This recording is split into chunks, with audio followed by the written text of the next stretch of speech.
Welcome to Gomez world. இன்றைக்கி என்ன ரெசிபினா தக்காளி சாதம்.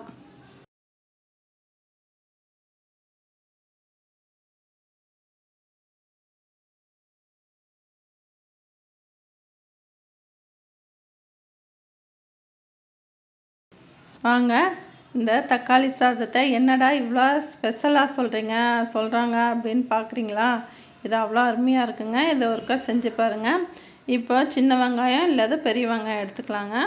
இப்போ 6 தக்காளி நான் கட் பண்ணி எடுத்து வச்சுருக்கேன். பெரிய வெங்காயத்தை 3 வெங்காயத்தை நான் கட் பண்ணி எடுத்து வச்சுருக்கேங்க. இதுக்கு தேவையான மசாலா மிளகு 1 ஸ்பூன், சீரகம் 1 ஸ்பூன், ஏலக்காய் 4, பட்டை 5 பட்டைங்க, சோம்புங்க, வரமிளகா 2 எடுத்து வச்சுருக்கேங்க, மிளகு 1 ஸ்பூனுங்க. எல்லாமே இந்த மசாலா இது தாங்க இந்த தக்காளி சாதத்துக்கு முக்கியமான மசாலாவே இது தான்.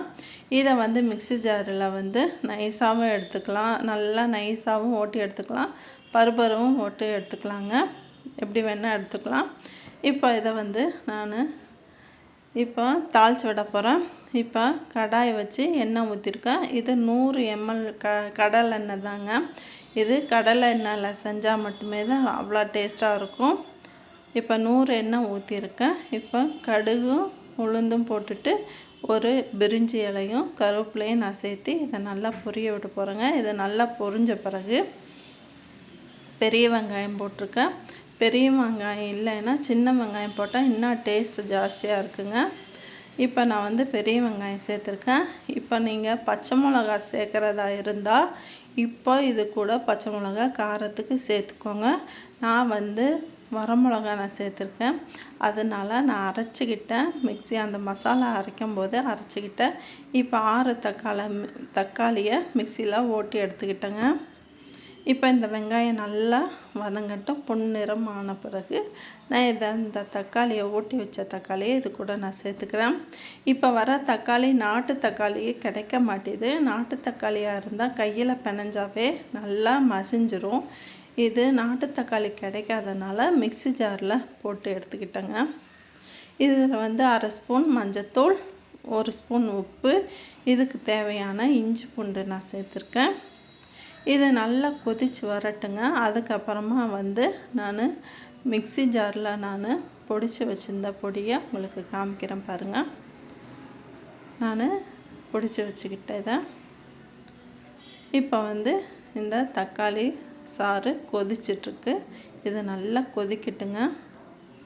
கொதிச்சிட்ருக்கும்போதே இந்த நம்ம அரைச்சி வச்ச அந்த மசாலா, ஸ்பெஷல் மசாலா ஜாமானத்தை பொடியை இதில் சேர்த்துக்கலாம். இது நல்லா கொதிச்சுங்க. அந்த ஈரப்பதமெல்லாம் நல்லா வற்றி எண்ணெய் தனியாக பிரிஞ்சு வரும். அதுக்கப்புறமா தான் நாம் சாதம் குக்கரில் வச்சு நான் தனியாக எடுத்து வச்சுருக்கேங்க, ஆற வச்சு எடுத்து வச்சுருக்கேன். இந்த சாதத்தை போட்டு பெரட்டி எடுக்க போகிறோம் நாம். இப்போ நல்லா எண்ணெய் பிரிஞ்சு வரட்டும். இப்போ பாருங்கள், சாதம் குக்கரில் வச்சு நான் தனியாக எடுத்து வச்சுருக்கேன். இது ஆறட்டுங்க.